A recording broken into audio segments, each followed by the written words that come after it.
На 7 јуни 1945 година, со решение на Министерството за просвета, подпишано од тогашниот министер Никола Минчев, е донесен правописот на македонскиот јазик. Еден месец претходно, на 5 мај 1945, со решение на Народната влада на Федерална република Македонија, е усвоена азбуката на македонскиот јазик. Со ова се заокружува еден од темелите на македонската државност, удрени со решението на АСНОМ од 2 август 1944. Донесено во манастирот Прокопчински, со која македонскиот јазик беше заведен како службен јазик на македонската држава.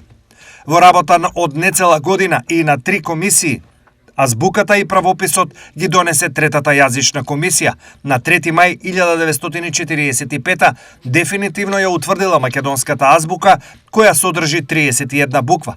Во контекст на одбележувањето на овој значаен датум, денес во Шпанија беше реализирана првата детска работилница по македонски јазик во организација на Шпанско-македонското културно здружение Сонце.